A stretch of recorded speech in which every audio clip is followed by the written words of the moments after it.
I'm trying to figure out how much greater was the total of the ratings given to all three airlines for reliability than that for promptness. So here are the numbers that were given for reliability and promptness. And I summed up the total and got 17.5 for promptness. And reliability is more, and that makes sense based on the problem. Says how much greater was the total ratings for reliability.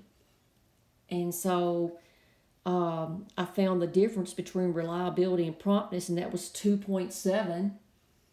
And there were 100 travel agents. So total of the ratings, multiply it by 100, and you get 270. And 270 is not given, but the problem says approximately. So go with the one that's closest, and that would be 250.